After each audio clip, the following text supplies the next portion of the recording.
Dawn on August 18, 480 BC. The narrow mountain pass of Thermopylae, where the road width does not exceed 15 meters. 300 Spartans in bronze armor, adorned with red cloaks, see the approaching armada. The Persian army of Xerxes, stretching for kilometers. Leonidas, king of Sparta, looks upon this sea of enemies and makes a fateful decision, not to retreat, but to accept battle. The irony of the situation is that exactly 10 years earlier at Marathon, their fathers had already faced the Persians and won, developing the perfect tactic against the Eastern army. Surviving veterans left detailed accounts. Against Persian cavalry and archers, a dense phalanx and narrow space are needed. And now their sons, knowing all these lessons, see an almost identical situation. Only the scale of the catastrophe is 10 times greater. Every Spartan in the pass had known the history of the Battle of Marathon since childhood. It was not just a victory, it became the foundation of Greek military doctrine. They grew up on stories of how 10,000 Athenians and Plataeans defeated a 25,000-strong Persian army. They studied in detail the tactical genius of Miltiades, who used hilly terrain to neutralize the Persian cavalry. In the Spartan Agoge schools, they specifically analyzed every phase of that battle. How the Greeks strengthened their flanks, how they lured the Persians into an unfavorable position, how they used heavy armor in hand-to-hand combat. All the combat experience of the Hellenes said, "Hold the line, and you will win." And now Leonidas, looking at the same tactical picture as Miltiades 10 years earlier, chooses literally the same strategy. Only instead of an offensive, a defense to the last. The Battle of Thermopylae was never supposed to become the last stand it entered history as. Initially, Leonidas marched from Sparta with a detachment of 300 warriors. This was not the main contingent, but only an advance guard that was supposed to hold the defense until the main forces arrived. On the way, 7,000 hoplites from other Greek city-states joined him. Thebans, Thespians, Corinthians. The strategic plan was simple. Using the narrow pass, hold the Persians for 2 to 3 weeks, just until the start of the Olympic Games, when the Spartans traditionally could not fight.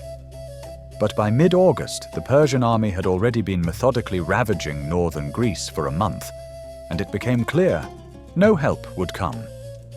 What was planned as a large-scale defensive operation turned into a desperate mission to save the honor of Hellas. By the time the battle began, the Greek army was already on the verge of physical exhaustion.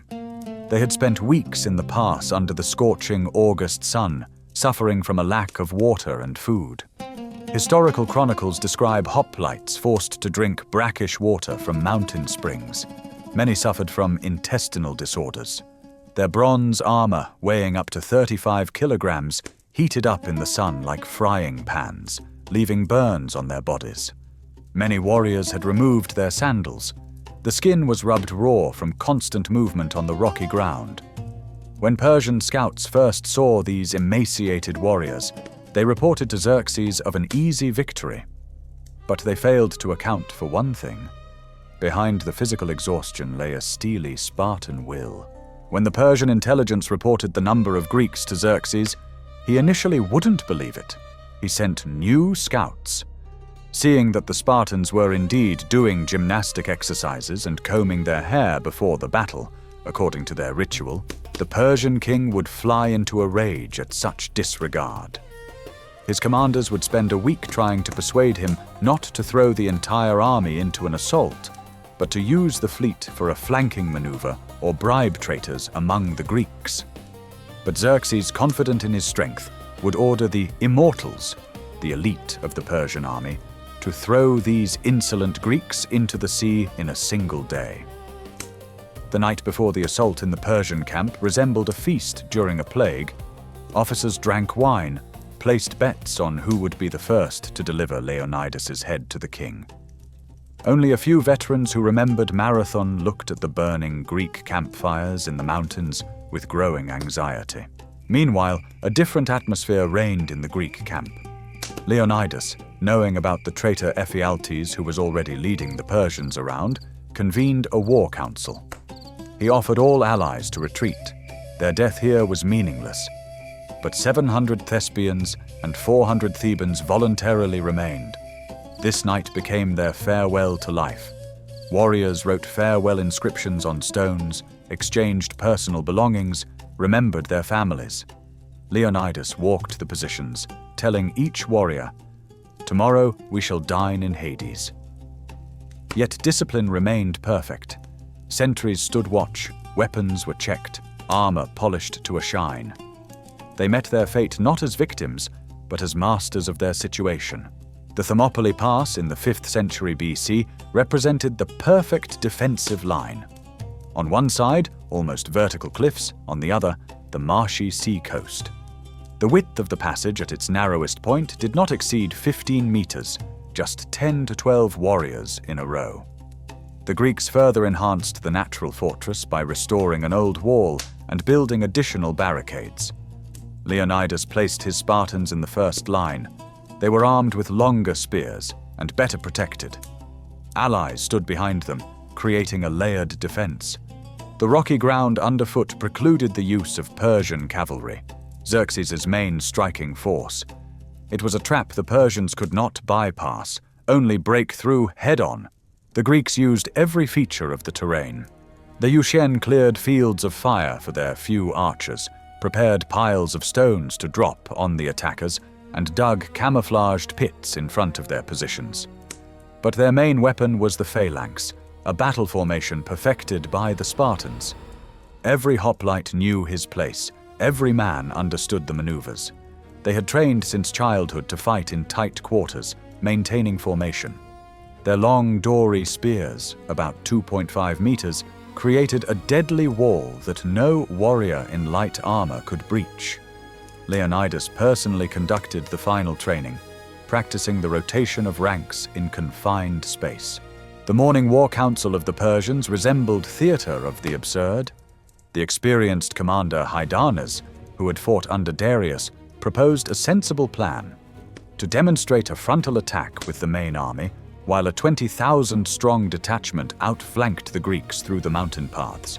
Young commanders led by Prince Achaemenes called this cowardice.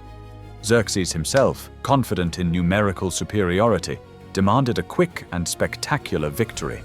He wanted to see his Immortals sweep away these half-naked savages. In the end, the most primitive plan was adopted: a frontal assault in waves until the Greeks broke from exhaustion.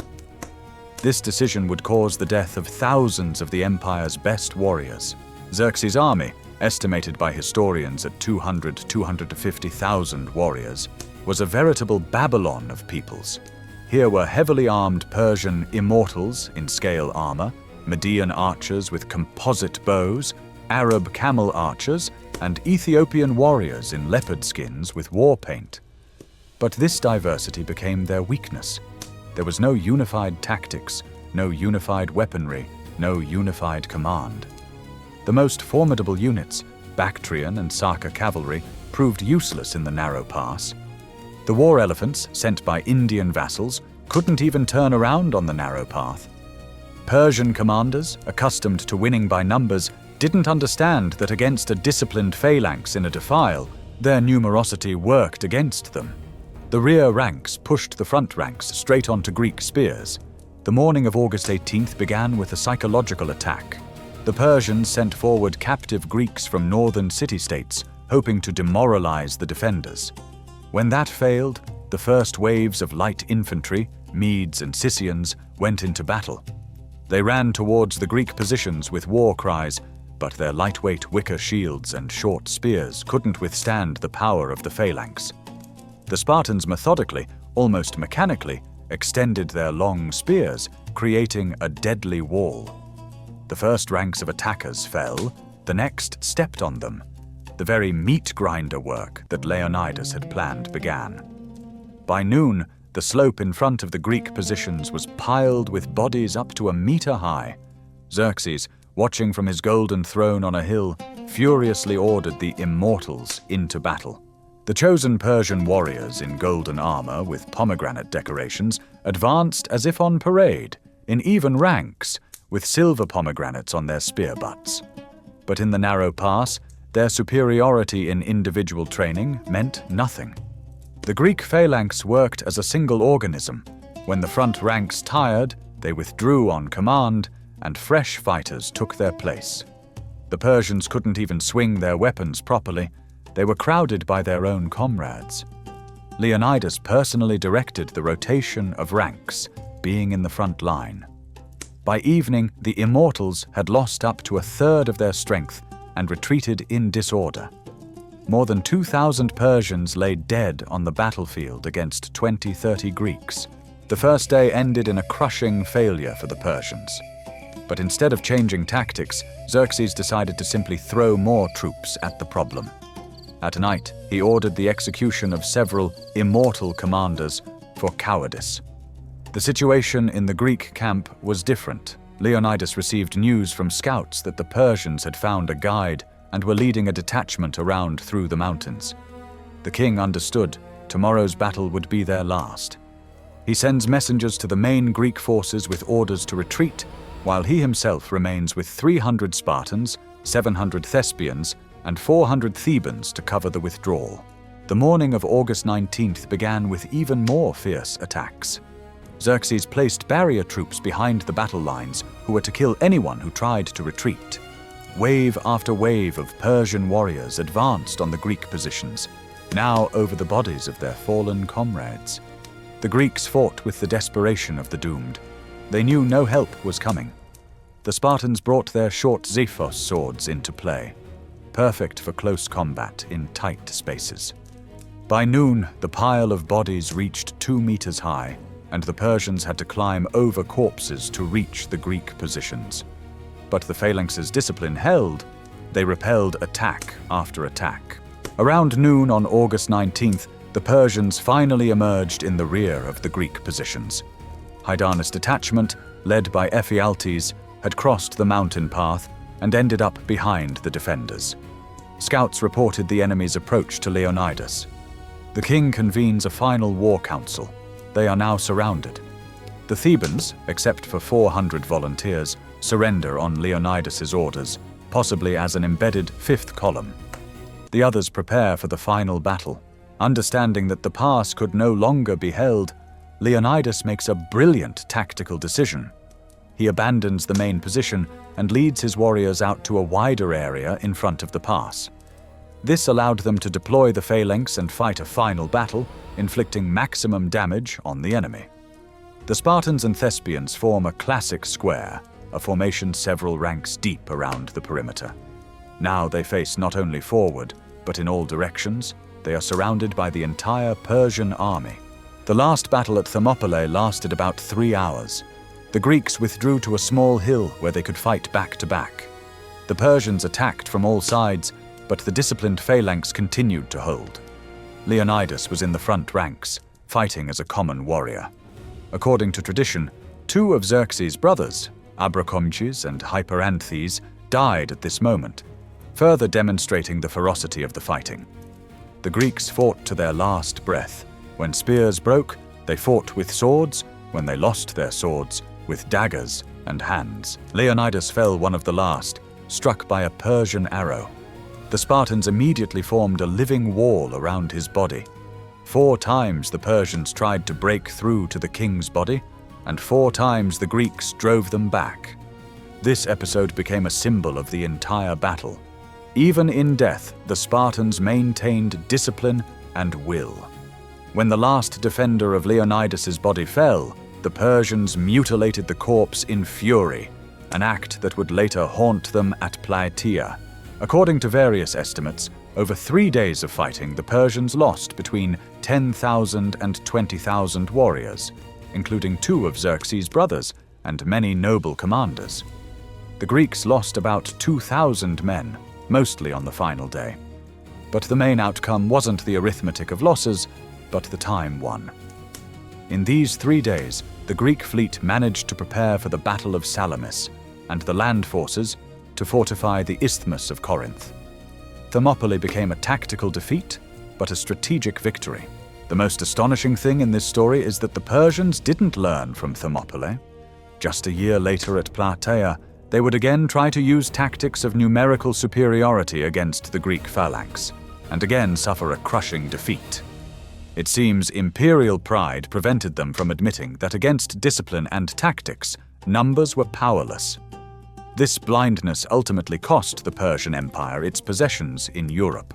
If the Persians had used the fleet for an amphibious landing or simply blockaded the pass, waiting for the Greeks to run out of supplies, history would have been different. If Xerxes had listened to his experienced commanders rather than the young princes, if the Spartans had retreated with their allies. But history doesn't know the subjunctive mood. Thermopylae happened exactly as it did, and became a legend. Thermopylae instantly became a myth. Contemporaries already composed songs about the feat of the 300 Spartans. Herodotus devoted the best pages of his histories to them.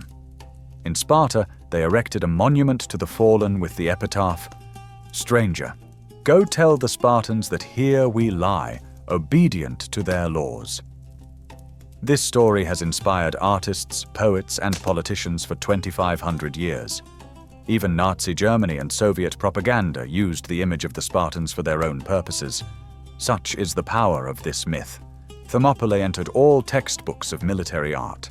Here the importance was first demonstrated of 1. Choosing terrain for battle, 2. Discipline against numbers, 3. Morale against technology. Modern commanders still study this battle as an example of how small forces can hold back a superior enemy. These lessons are especially relevant for guerrilla warfare and operations in mountainous terrain.